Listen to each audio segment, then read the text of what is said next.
In this video, we're going to prepare our outdoor scene to start building structures in, and we're going to review what prefabs are and what modularity is. All right, so to prepare our scene, we want to create some layers so we can lock down everything and basically have more control. Now, we should already have a gray box layer that you made in the last chapter. We're going to create another layer for the terrain. So we're going to go to Edit Layers and call this Terrain. And then we're going to select all the things associated with my terrain, such as the actual terrain mesh and the stand-in water that I have for right now. And we're going to set its layer to Terrain. And now we can lock out our terrain. So I'm going to lock both layers. And as you can see, I really can't select anything in the scene.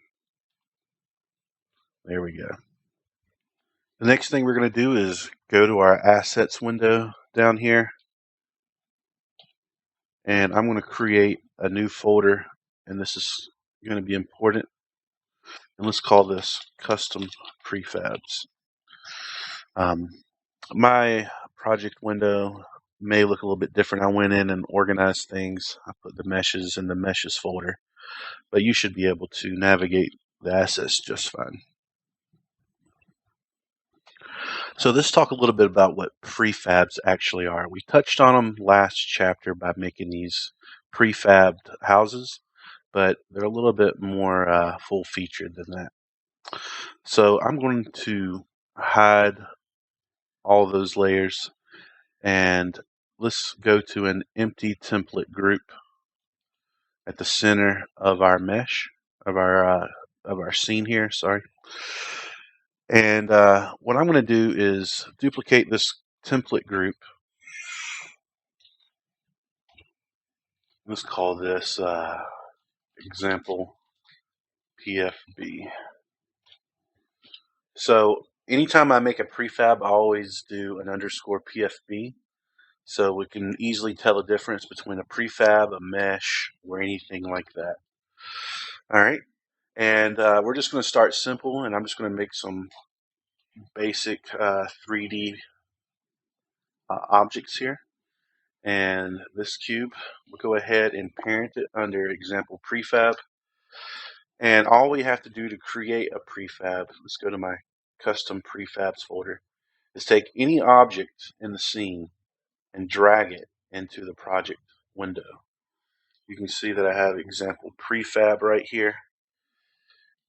And there's something interesting we can do with prefabs, and not just a way where we can save things that we want to use later.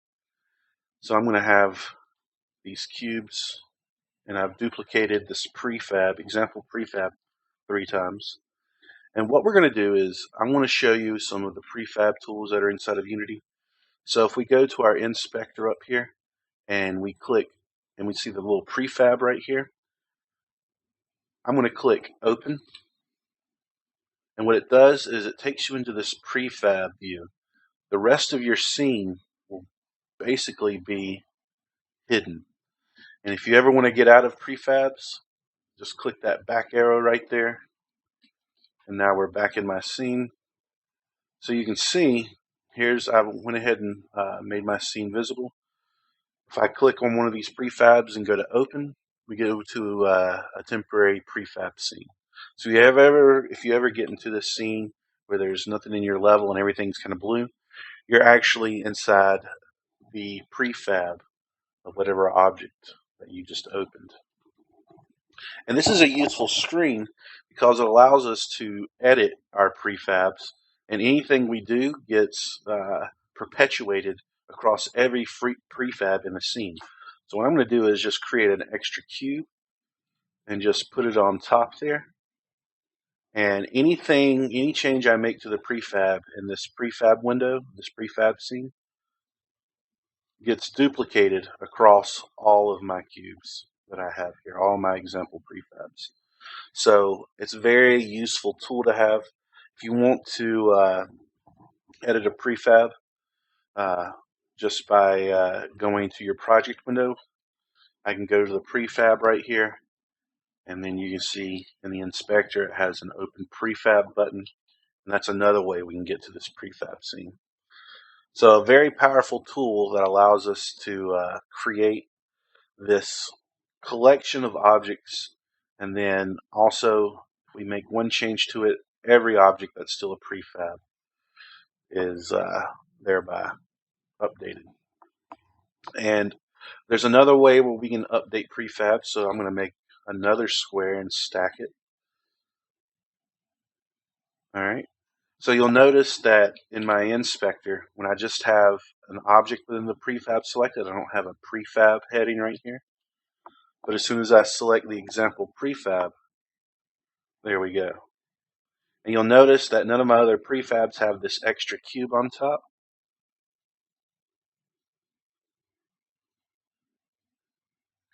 But if we go up to overrides, so this is a different way of updating our prefabs. We've basically went ahead and just edited a prefab in our scene, our overall big scene here. And if we want to perpetuate that change to all the prefabs, and we edited our prefab outside of the blue prefab scene window, we can actually go over here to overrides and apply all or revert all. A revert all will take that extra cube I just made away. You can see everything new that's been added here with a plus sign, so you can see that extra cube too. So if I hit apply all, that's another way where we can update our prefab. Or I can go to overrides and revert all, and that'll undo any changes I've made to my prefab. There's one more thing we can do to prefabs, and if we right click a prefab and we select, what is it, unpacked prefab completely, you can see it's no longer blue. And that basically takes this prefab in the scene and breaks its prefab properties. So that's a little overview about how prefabs work. We create them by dragging them down. We can click on a prefab and go to open and edit our prefab in this isolated scene. To get out of this scene, we go back in our hierarchy, and we also have the overrides here where we can apply all or revert all.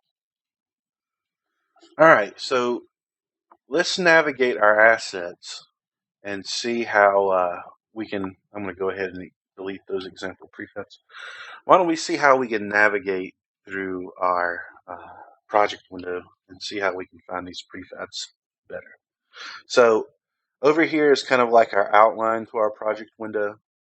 And in here is everything inside of these folders. And we're primarily going to be dealing with prefabs. Everything else is a part of the prefabs that we have made. But when you downloaded these assets, you have a bunch of, this should be a familiar site. You have all these different categories. If I click into fences, then you'll see an assembled prefab and a modular prefab. Assembled prefabs right here are already built from a bunch of different parts. They're ready for you to use. So you can preview your prefabs by selecting one, and you can click and drag in this little preview window in your inspector. All right. I also want to talk about the little zoom slider here. As you can see, kind of turns our little project preview down here into more of a thumbnail, which might be an easy way to select things. But you can see right here that the thumbnail version cuts off the name of some of our assets. So a combination of all the, going to all the way to the left will bring up this list version, and moving our slider at all will turn it into thumbnails. Another tool that might be helpful here is to use our text entry field right here. So if we click on the magnifying glass, say I wanted to find some steps, I would just type in steps right there. And you'll notice that anything with the word steps in it is listed now in my project window. This is across all folders in my assets list. Steps, let's type that again. And let's talk about some of these icons. So it might be very helpful at this point to take your slider all the way to the left. because you'll notice there's different kinds of icons here. Of course, we have folders, we have meshes, um, but what we're looking for is just the regular old blue cube. That signifies that it's a prefab. So if you're going to be looking up things by name, make sure that you finally settle on not just the mesh. So this is just steps mesh, but steps 2, if we select the prefab, we see over here in our inspector, that's the entire asset with the texture applied, colliders applied. So don't get confused with these icons. Look for the blue cube.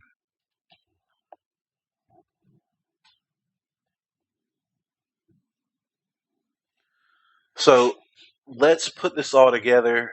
Let's talk about modularity and see how we can build a prefab.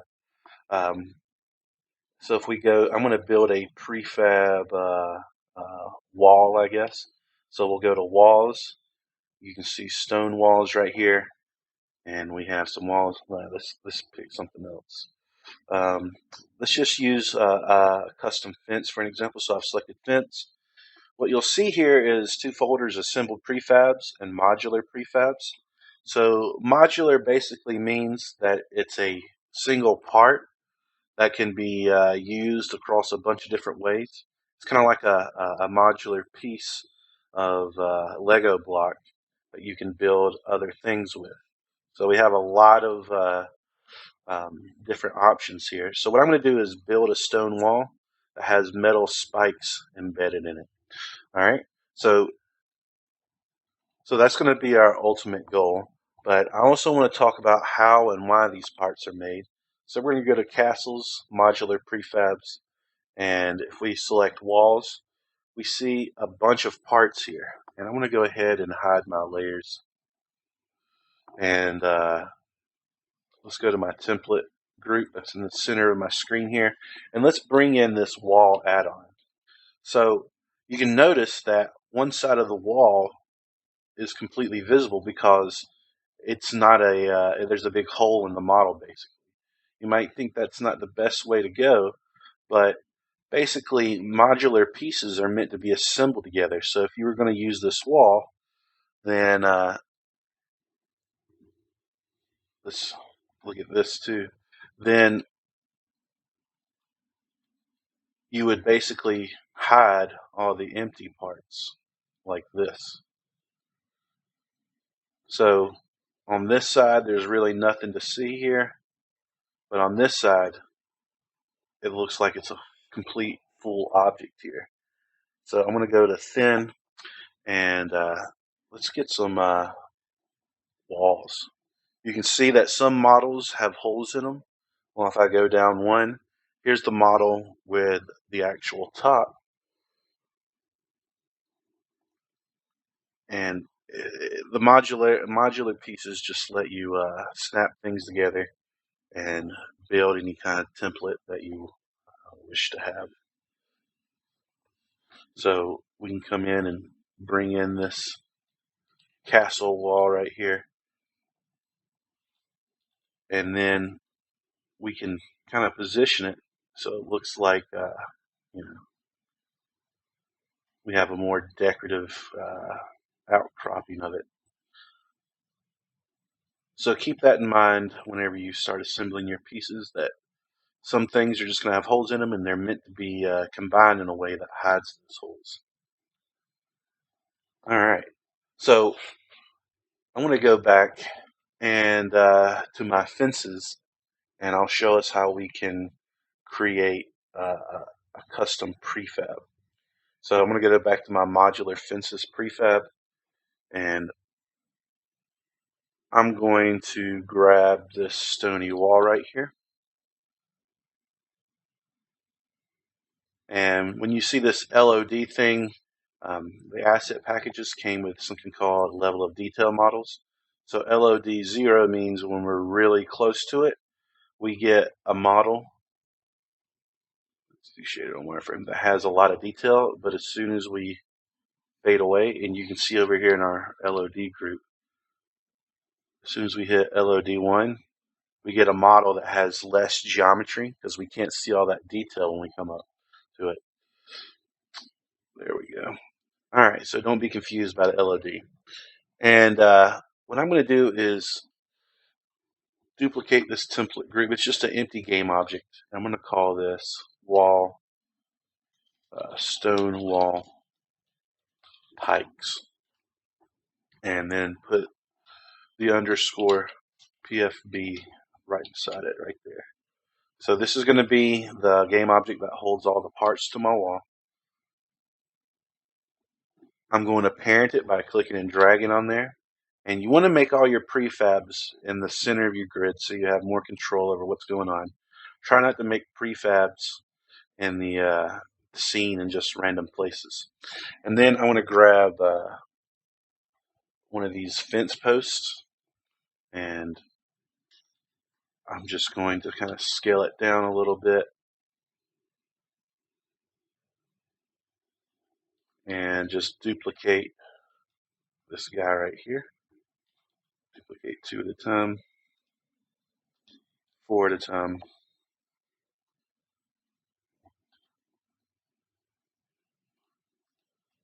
And let's put one more on here. And then I'm going to select all my fence posts and kind of center them.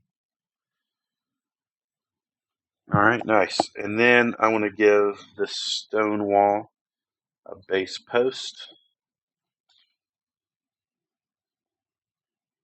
So I'm going to scale this down a little bit. Be careful when you scale this stuff a little bit because the textures are built in a very certain way. And if I scale this down, now these blocks are noticeably different on the texture, but you have a little bit of wiggle room with it.